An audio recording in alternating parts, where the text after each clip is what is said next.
بسم الله الرحمن الرحيم. الحمد لله رب العالمين والعاقبة للمتقين والصلاة والسلام على أشرف المرسلين وعلى آله وصحبه أجمعين. أما بعد، فقد قال الله تبارك وتعالى بعد أعوذ بالله من الشيطان الرجيم. بسم الله الرحمن الرحيم. يا أيها الذين آمنوا كتب عليكم الصيام كما كتب على الذين من قبلكم لعلكم تتقون. صدق الله العلي العظيم. கண்ணியத்துக்கும் மதிப்புக்கும் மரியாதைக்கும் உரிய அன்பின் நேயர்களே, சகோதர சகோதரிகளே, அல்லாஹ் சுப்ஹானஹு தஆலா நம் அனைவருடைய அனைத்து வகையான நற்கர்மங்களையும் பணிகளையும் பொருந்திக் கொள்ள வேண்டும், ஏற்றுக்கொள்ள வேண்டுமென்று முதல் கண் இறைவனை பிரார்த்தித்தவனாக, வாழ்க்கையில் மீண்டும் ஒரு ரமதானை சந்திப்பதற்குரிய அவகாசத்தையும் சந்தர்ப்பத்தையும் இறைவன் நமக்கு அமைத்து தந்தான். அதற்காக வேண்டி நாம் அல்லாஹ்வுக்கு இறைவனுக்கு நன்றி சொல்லவும் கடமைப்பட்டிருக்கின்றோம். ஏனென்று சொன்னால், நம்முடன் இருந்து நோன்பு நோற்ற எத்தனையோ சகோதர சகோதரிகளை நாங்கள் இந்த வருடம் இழந்துவிட்டோம். அல்லது அவர்கள் நானும் நீங்களும் எந்த ரமதானை மகிழ்ச்சியோடு வரவேற்று கொண்டாட இருக்கின்றோமோ அதனை அவர்கள் கொண்டாடுவதற்கும் வரவேற்பதற்கும் உரிய நிலையில் இல்லாமல் நோய்வாய்ப்பட்ட நிலையில் இன்னல்களுக்கும் சிக்கல்களுக்கும் மாட்டிக்கொண்டவர்களாகவும் அல்லது சிறைவாசம் அனுபவித்த நிலையிலும் வாழக்கூடிய எம்மாத்திரமோ சகோதர சகோதரிகள் எம்முடன் இருக்க, ஆரோக்கியமான நிலையில் மனநிறைவுடன் சந்தோஷமாக இந்த ரமதானை சந்திப்பதற்கு மீண்டும் ஒரு அவகாசத்தை இறைவன் அல்லாஹ் சுப்ஹானஹு தஆலா நமக்கு தந்தமைக்காக வேண்டி நானும் நீங்களும் நன்றி சொல்ல கடமைப்பட்டிருக்கின்றோம். அல்ஹம்துலில்லாஹ். லஇன் ஷகர்தும் லஅஸீதன்னகும். நீங்கள் எனக்கு நன்றி தெரிவித்தால் நான் அதிகப்படுத்துவேன் என்று சொல்லி திருமறை குர்ஆன் எங்களுக்கு வாக்குறுதி அளித்திருக்கிறது. நன்றி செலுத்துங்கள், அதிகப்படுத்துவேன் என்றுதான் அல்லாஹ் சொல்லியிருக்கிறான். எதனை அதிகப்படுத்துவேன் என்று அவன் சொல்லவில்லை. சமகாலத்தில் வாழக்கூடிய உளவியலாளர்கள் இந்த ஆயத்தை எடுத்து ஆய்வு செய்து அவர்கள் சொல்லக்கூடிய கருத்து மிகவும் ஆச்சரியமான கருத்தாக இருக்கிறது.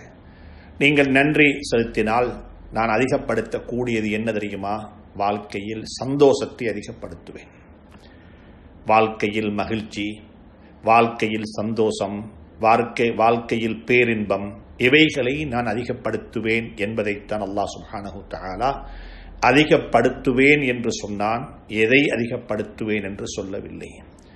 வாழ்க்கையில் இல்லாதவைகளை நினைத்து வருத்தப்பட்டு கொண்டிருப்பதை விடவும் இருப்பவைகளுக்கு நன்றி செலுத்தாதவர்கள் வாழ்க்கையில் ஒருபோதும் சந்தோஷத்தை அனுபவிக்க மாட்டார்கள்.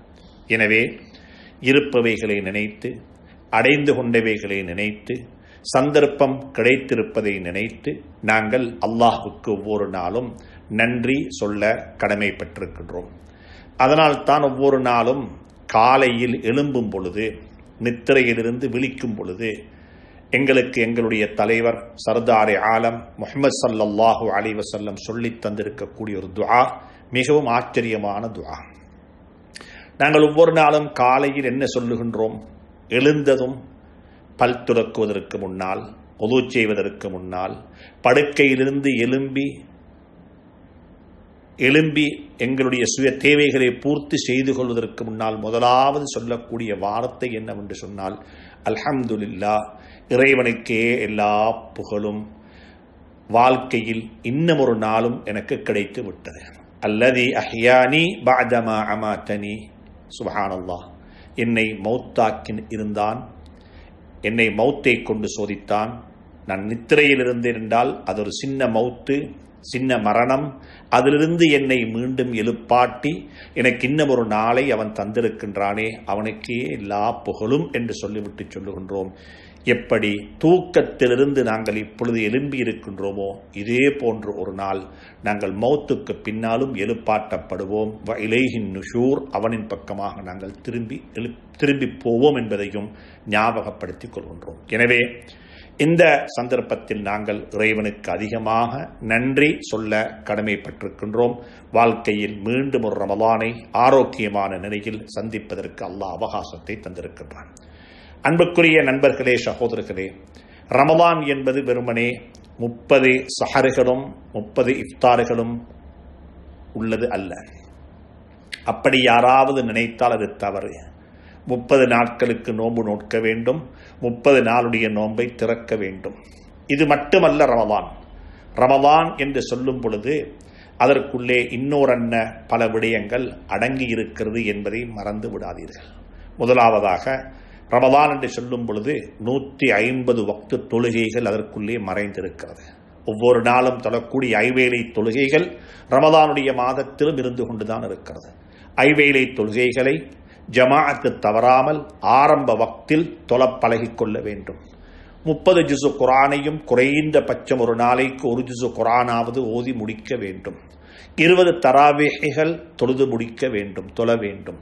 இதே போன்று கியாமுல் லைல் கடைசி 10 தினங்களில் பள்ளிவாசல்களில் கியாமுல் லைல் என்ற தொழுகை, இராக்கால தொழுகை நடைபெறும். அதில் கலந்து கொள்ள வேண்டும். அதற்கு பிறகு மீண்டும் ஸல்லல்லாஹு அலைஹி வஸல்லம் அவருடைய முக்கியமான ஒரு சுன்னாத்தான், ரமலானை விட்டும் பிரிக்க முடியாத ஒரு சுன்னாவாக இருந்தது கடைசி 10 தினங்களில் இஅ்திகாஃபுடைய அமல். ஸல்லல்லாஹு அலைஹி வஸல்லம் இஅ்திகாஃப் இருந்திருக்கிறார்கள். எனவே அன்புக்குரிய நண்பர்களே, சகோதரர்களே, இப்படியாக ரமலான் என்று சொல்லும் பொழுது அது வெறுமனே இஃப்தாரும் சஹரும் மட்டும் அல்ல. அதற்குள்ளே நான் மேலே சொன்னவைகள் அடங்கி இருக்கிறது. துஆ கேட்கக்கூடிய பழக்க வழக்கம். சுப்ஹானல்லாஹ்.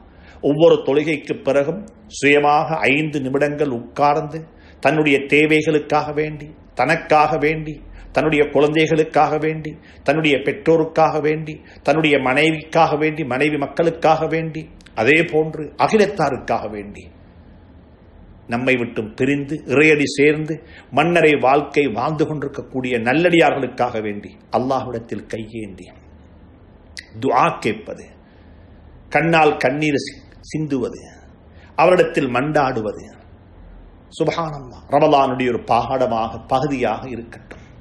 ஏனென்றால் அல்லாஹ் சுப்ஹானஹு தஆலா குர்ஆனில் ரமலானை பற்றி சொல்லிவிட்டு துஆவை பற்றியும் சொல்லி இருக்கின்றான். துஆவுக்குரிய மாதம், அல்லாஹ்விடத்தில் கேட்பதற்குரிய மாதம். ஒவ்வொரு நோம்பாளிக்கும் ஒரு துஆ ஒவ்வொரு நாளும் இருந்து கொண்டிருக்கிறது, கபூல் செய்யப்பட வேண்டிய துஆ. எனவே அன்புக்குரிய நண்பர்களே, சகோதரர்களே, ஒவ்வொரு வக்து தொழுகைக்கு பிறகும் நேரம் எடுத்து ஒரு 5 நிமிடம் அல்லாஹ்விடத்தில் மண்டாடி கையேந்தி நாட்டுக்காக வேண்டி, நாட்டினுடைய இறைமைக்காக வேண்டி, இஸ்லாமியர்களுக்காக வேண்டி, மனித கொடிகளுக்காக வேண்டி அல்லாஹ்விடத்தில் மண்டாடுவது, கையேந்துவது இந்த ரமலானுடைய மாதத்தில் செய்யப்பட வேண்டிய ஒரு மிக முக்கியமான அமலாக இருந்து கொண்டிருக்கிறது. அதே போன்று அன்புக்குரிய நண்பர்களே, சகோதரர்களே, ரமலான் என்று சொல்லும் பொழுது வெறுமனே தாகித்திருப்பதும் பசித்திருப்பதும் மட்டுமல்ல ரமலான். ஸல்லல்லாஹு அலைஹி வஸல்லம் குறிப்பிட்டார்கள், கம் மின் ஸாயிமின், எத்தனையோ நோம்பாளிகள், எத்தனையோ நோம்பாளிகள், யாரை பார்த்தாலும் நோன்பு, யாரை பார்த்தாலும் நோன்பு பிடித்திருக்கிறார்கள் என்றுதான் சொல்லுவார்கள். ஆனால் சொன்னார்கள் ஸல்லல்லாஹு அலைஹி வஸல்லம், எத்தனையோ நோம்பாளிகள், அவர்களுடைய நோம்பினூடாக அவர்களுக்கு கிடைத்த பலன் வெறுமனே பசித்திருப்பதும் தாகித்திருப்பதும் மட்டும்தான். வெறுமனே பசித்திருப்பதும் தாகித்திருப்பதும் மட்டும்தான். வாழ்க்கையில் சுமாராக நாங்கள் இந்த வருடம் ரமலானுடைய மாதம் ஒரு 13 மணித்தியாலங்கள் நாங்கள் நோம்பாளிகளாக இருக்க போகின்றோம். 13-13.5 மணித்தியாலங்கள் நோம்பாளிகளாக நாங்கள் இருக்க போகின்றோம். பசித்திருப்போம், தாகித்திருப்போம், எதையும் பருகாமல், எதையும் உண்ணாமல், பருகாமல் நாங்கள் பட்டணியாக இருப்பதற்கு பெயர் மட்டுமல்ல நோன்பு. அப்படியாக இருந்தால் நம்மில் எம்மாத்திரமோ சகோதர சகோதரிகள் அவர்களுடைய சிகிச்சைகளுக்காக வேண்டி, அவர்கள் நோய்வாய்ப்பட்ட நிலையில் சிகிச்சை செய்து கொள்வதற்காக வேண்டி அவர்கள் ஃபாஸ்டிங் இருப்பார்கள். டாக்டர் வைத்தியர் சொல்லுவார், உங்களுடைய பிளட், உங்களுடைய ரத்தம் பரிசீலனை செய்யப்பட வேண்டும், அதற்கு நீங்கள் எதையும் உண்ணாமல் பருகாமல் இருந்து விட்டு வாருங்கள். 14 மணித்தியாலங்கள் சாப்பிடக்கூடாது. 13 மணித்தியாலங்கள் சாப்பிடக்கூடாது. ஒரு அறுவை சிகிச்சைக்காக வேண்டி போகக்கூடிய ஒருவருக்கும் சொல்லுவார்கள், எதையும் சாப்பிடக்கூடாது, உண்ணக்கூடாது, பருகக்கூடாது. நீங்கள் பருகுவதாக இருந்தால் 10 மணித்தியாலங்களுக்கு முன்னால் பருகிக் கொள்ளுங்கள் என்று சொல்லி ஒரு அறுவை சிகிச்சைக்கு போகக்கூடியவருக்கும் கட்டளைகள் பிறப்பிக்கப்படும். அதே போன்றே இரத்த பரிசோதனைகளுக்காக வேண்டி போகக்கூடியவர்களுக்கும் கட்டளைகள் பிறப்பிக்கப்படும். அதே பிரகாரம் அவர்கள் பசித்திருந்து தாகித்திருந்து அவர்கள் தன்னுடைய இரத்த பரிசோதனைகளை செய்து கொள்கக்கூடிய வழக்கம் நமக்கு மத்தியில் இருக்கத்தான் செய்கிறது. அப்படி பசித்திருப்பவர்களையும் தாகித்திருப்பவர்களையும் நாங்கள் நோம்பாளி என்று சொல்லுவது இல்லை. நோம்பென்று சொன்னால் அது வெறுமனே பசித்திருப்பதும் தாகித்திருப்பதும் மட்டுமல்ல. நோம்பென்று சொல்லும் பொழுது பாவங்களை விட்டும் விலகி வெளியே வர வேண்டும்.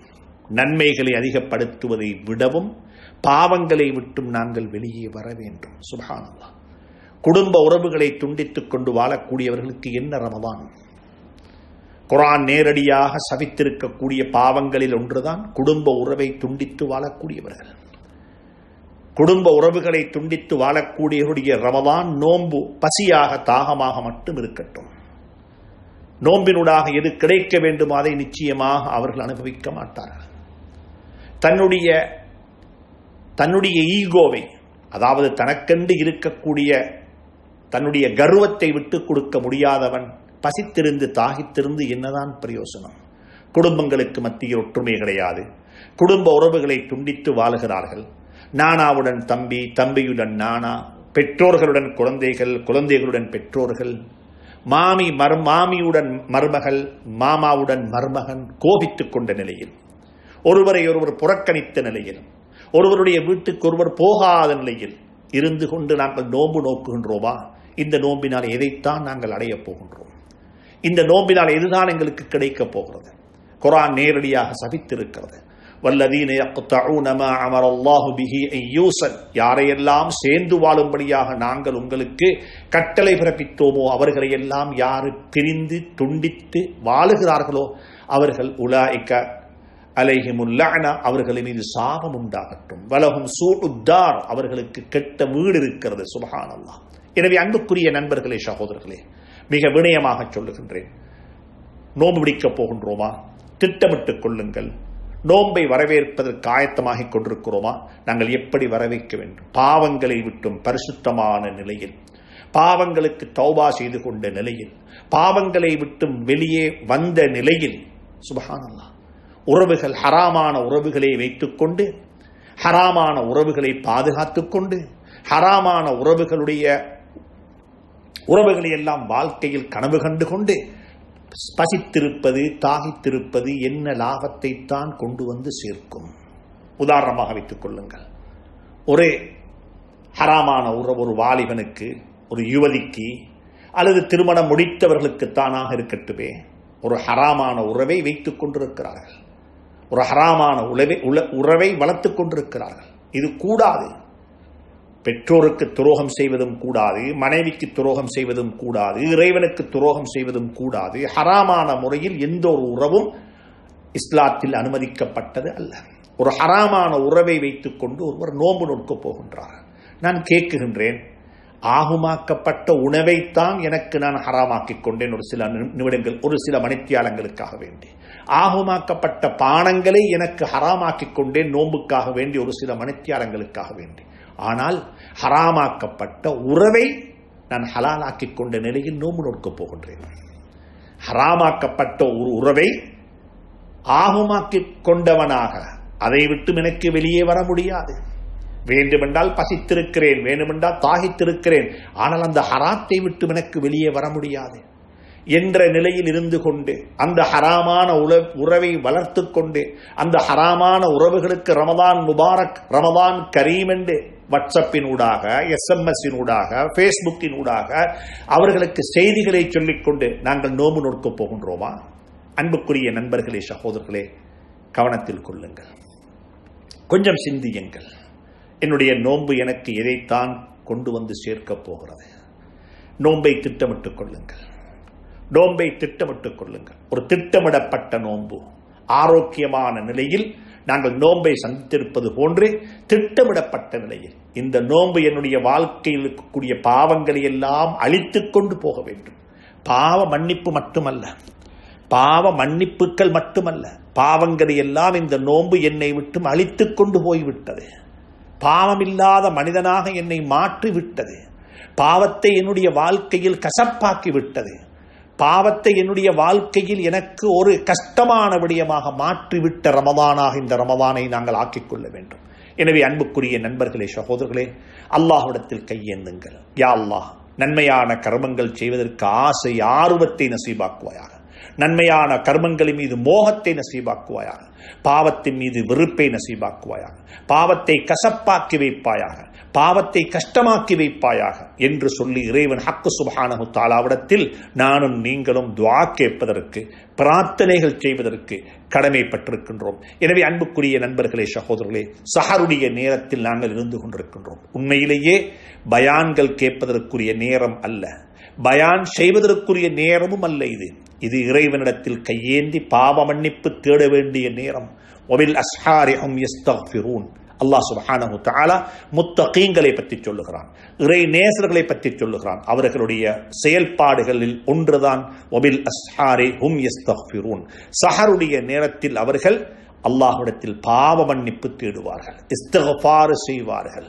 அல்லாஹ்வின் பக்கமாக மீண்டு அல்லாஹ்வுடன் கதைத்து அல்லாஹ்வுடன் உரையாடி தன்னுடைய பாவங்களுக்கான பாவ மன்னிப்பை பெற்றுக் கொள்வார்கள். சுப்ஹானல்லாஹ்.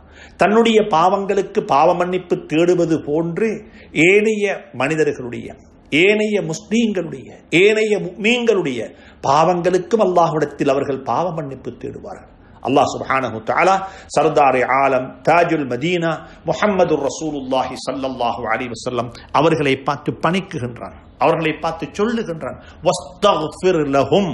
நபியே நாயகமே ஸல்லல்லாஹு அலைஹி வஸல்லம் அவர்களே, நீங்கள் அவர்களுக்காக வேண்டி இஸ்திக்ஃபார் செய்யுங்கள். தவறு செய்தது யாரோ பாவ மன்னிப்பு தேடுவது யாரோ. அல்லாஹு அக்பர், அல்லாஹு அக்பர். அப்படிப்பட்ட ஒரு தூய்மையான மார்க்கத்தில் நாங்கள் இருந்து கொண்டிருக்கின்றோம். மனித நேயத்தை சொல்லித்தரக்கூடிய மார்க்கம். பாவம் செய்தவனுக்காக வேண்டி பதுவா செய்யக்கூடியவன் அல்ல. பாவம் செய்தவனுக்காக வேண்டி பழிப்பையும் திட்டுதலையும் தேடிக் கொடுக்கக்கூடிய மக்கள் அல்ல நாங்கள். அவனுடைய பாவத்துக்காக வேண்டி அல்லாஹ்விடத்தில் பாவ மன்னிப்பு தேடக்கூடிய நல்லடியார்கள் நாங்கள். எனவே அன்புக்குரிய நண்பர்களே, சகோதரர்களே, வாழ்க்கையில் இந்த ரமலானை அப்படிப்பட்ட ரமலானாக ஆக்கிக்கொள்ள அல்லாஹ் எனக்கும் உங்களுக்கும் துணை புரிய வேண்டும்.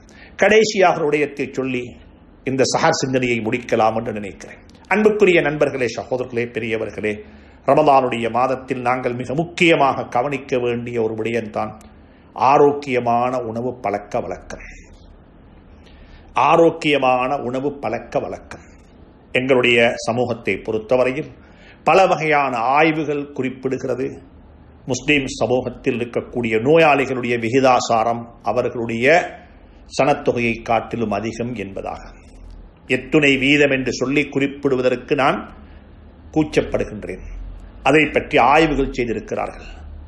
இலங்கை நாட்டு மக்கள் சனத்தொகையில் நாங்கள் 10% இருந்தாலும் அதை காட்டிலும் பெரிய ஒரு அளவிலான எண்ணிக்கையில் நாங்கள் நோய்வாய்ப்பட்டவர்களாக இருக்கிறோம் என்பதை ஆய்வுகள் குறிப்பிட்டிருக்கிறது. அதற்கு அடிப்படையான ஒரு காரணம் உணவு பழக்க வழக்கம்.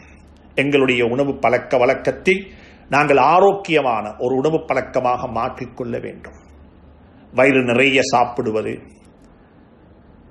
ஹலாலான உணவை சாப்பிடுவதன் மீது நாங்கள் எவ்வளவு அக்கறையாக இருக்கின்றோமோ அதை விட அக்கறையாக இருக்க வேண்டும். ஆரோக்கியமான உணவை சாப்பிடுவது. எல்லா ஹலாலான உணவுகளும் ஆரோக்கியமானது அல்ல.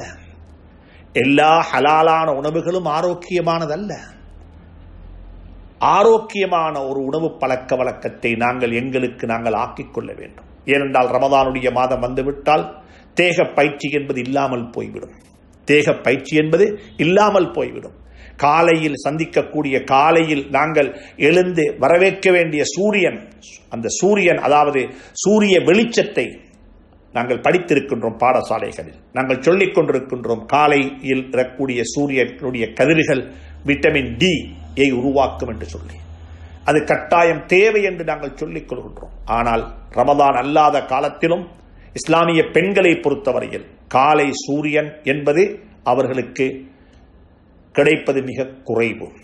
ரமதானுடைய காலம் என்று சொன்னால் அது அதைவிட மிக குறைவு. ஏனென்றால் சஹர் செய்துவிட்டு சுபஹுடைய தொழுகையை தொழுதுவிட்டு ஓத வேண்டிய குர்ஆன்களை ஓதிவிட்டு நாங்கள் இஷ்ராக்கையும் தொழுதுவிட்டு தூங்கி விடுவோம்.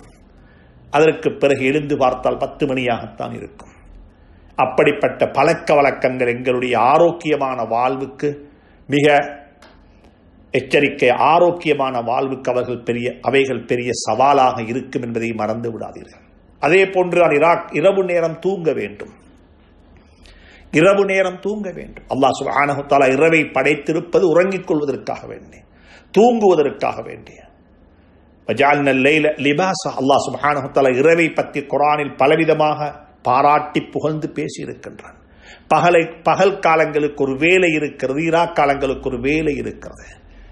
வல்லைலி இதா யக்ஷா வன்னஹாரி இதா தஜல்லா. குர்ஆன் அதை பற்றி கதைத்திருக்கிறது. இரா காலங்களில் நாங்கள் உறங்கிக் கொள்ள வேண்டும். இரா காலங்களில் உறங்காமல் இருப்பவர்களுக்கு எப்படிப்பட்ட நோய்கள் ஏற்படும் என்பதை சமகாலத்தினுடைய அறிக்கைகள், சமகாலத்தினுடைய ஆய்வுகள் மிக துல்லியமாக சுட்டிக்காட்டுகிறது. எனவே இரா காலங்களில் உறங்கிக் கொள்வது, தூங்கிக் கொள்வது மிக கட்டாயம், அவசியம் என்பதையும் கவனத்தில் கொள்ளுங்கள். எப்படி இருந்தாலும் ஆரோக்கியமான ஒரு பழக்க வழக்கத்துக்கு நாங்கள் எங்களுடைய வாழ்க்கையை மாற்றிக்கொள்ள வேண்டும். அது தூங்குவதாக இருந்தாலும் சரி, சாப்பாட்டு பழக்க வழக்கமாக இருந்தாலும் சரி, குடிபான பழக்க வழக்கங்களாக இருந்தாலும் சரி, தேநீர் அருந்துவதாக இருந்தாலும் சரி. எப்படி தேநீர் அருந்த வேண்டும்? எப்படிப்பட்ட தேநீர்? இலங்கையில் நாங்கள் குடிக்கக்கூடிய பால் மாக்கள் எப்படிப்பட்டவைகள்? இது ஆரோக்கியமானதா? எதை குடிப்பது, எப்படி குடிப்பது? சுப்ஹானல்லாஹ். இவைகள் எல்லாம் இன்று சமகாலத்தில் பலராலும் பேசப்படக்கூடிய பேச்சு பொருளாக மாறிவிட்டது. மனிதன் உட்கொள்ளக்கூடிய உணவுப் பொருட்கள் எப்படிப்பட்டது, ஆரோக்கியமானதா என்று சொல்லி. எனவே அன்புக்குரிய நண்பர்களே, சகோதரர்களே, இவைகளை நாங்கள் செய்யாமல் நோய்வாய்ப்பட்டதற்கு பிறகு வருத்தப்பட்டு எந்த வேலையும் கிடையாது. ஒருவருடைய கிட்னி ஃபெயிலானதுக்கு பிறகு, கிட்னி செயலிழந்ததுக்கு பிறகு மீண்டும் அதை ரிவர்ஸில் போய் சரி பண்ணிக்கொள்ள முடியாது. திரும்பி போய் அதை செய்து கொள்ள முடியாது. பாடசாலை வகுப்பில் ஃபெயிலான ஒருவருக்கு என்ன செய்ய முடியும் என்றால், அவருக்கு மீண்டும் அந்த பாடத்தை படித்து பரீட்சை எழுத முடியும். பாராளுமன்றத்துக்கு ஒருவர் போய்விட்டால், அவரிடத்தில் ஜிசி ஓ லெவல் இல்லை என்றிருந்தால் அவருக்கு அங்கிருந்தும் ஜிசி ஓ லெவல் எக்ஸாமை பரீட்சையை செய்ய முடியும். ஆனால் நோய்வாய்ப்பட்டு ஒரு உறுப்பை இழந்தவனுக்கு மீண்டும் திரும்பி போய் அந்த உறுப்பை எடுத்துக்கொள்ள முடியாது. கண்ணை இழந்தவன், பார்வையை இழந்தவன் மீண்டும் அந்த பார்வையை அவனால் கொண்டு வந்து கொள்ள முடியாது.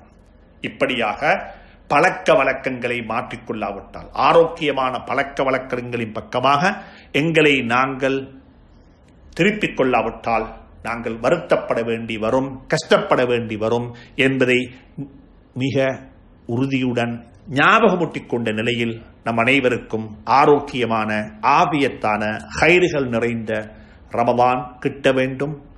அல்லாஹ்வினால் ஏற்றுக்கொள்ளப்பட்ட ரமதானாக இந்த ரமதானை எனக்கு உங்களுக்கும் தந்தருள வேண்டும் என்று சொல்லி இறைவனை பிரார்த்தித்து, நம்மிடம் வந்திருக்கக்கூடிய ரமதானை நாங்கள் வரவேற்று உபசரித்து அதற்கு செய்ய வேண்டிய கடமைகளை எல்லாம் சரிவர செய்து ஆரோக்கியமான நிலையில் வரவேற்றது போன்று ஆரோக்கியமான நிலையில் இந்த ரமதானை வழியனுப்பி வைப்பதற்கும் இறைவன் ஹக் சுப்ஹானஹு தஆலா எனக்கும் உங்களுக்கும் துணை புரிய வேண்டும் என்று கேட்டு விடைபெறுகின்றேன். வஸ்ஸலாமு அலைக்கும் வரஹ்மத்துல்லாஹி தஆலா வபரகாத்துஹு.